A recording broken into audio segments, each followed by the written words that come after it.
ভাষা আন্দোলনের শহীদের প্রতি শ্রদ্ধা জানিয়ে আন্তর্জাতিক মাতৃভাষা দিবস উদযাপন মুর্শিদাবাদের সালারের বাবলা গ্রামে জন্ম ভাষা আন্দোলনের শহীদ আবুল বরকতের শুক্রবার বিকেল থেকে বাবলা গ্রামে শুরু হল 3 দিনের অনুষ্ঠান।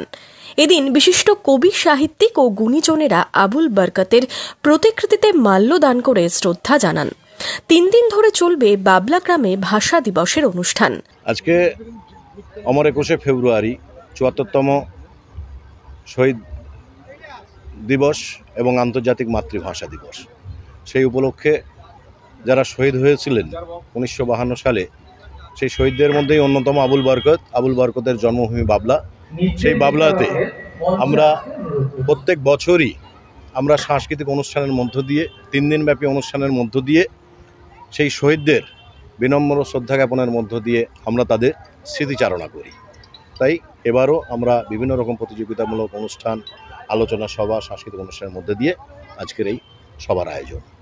দীর্ঘদিন ধরে এই বাবলা গ্রামে আবুল বরকতকে শ্রদ্ধা জানাচ্ছেন এলাকার বাসিন্দারা। তবে গত কয়েক বছর ধরে সেই আড়ম্বর আরও বড় হয়েছে। বরকত সাহেব চিঠিটা লিখেছে ওনার আব্বাকে, আব্বা আপনি আমার সালাম নেবেন, মাকে আমার সালাম দেবেন, শ্রেণীমত সকলকে সালাম ও দোয়া দেবেন। আব্বা আমার 100 টাকার খুব প্রয়োজন, কারণ একটা তক্তপোষ করতে হবে, স্কুল ড্রেস করতে হবে, খাতা কলম কিনতে হবে। আপনি যদি একবারে না পারেন 2 বারে পাঠাবেন। ইতি আবাই, বরকতের ডাক নাম ছিল আবাই।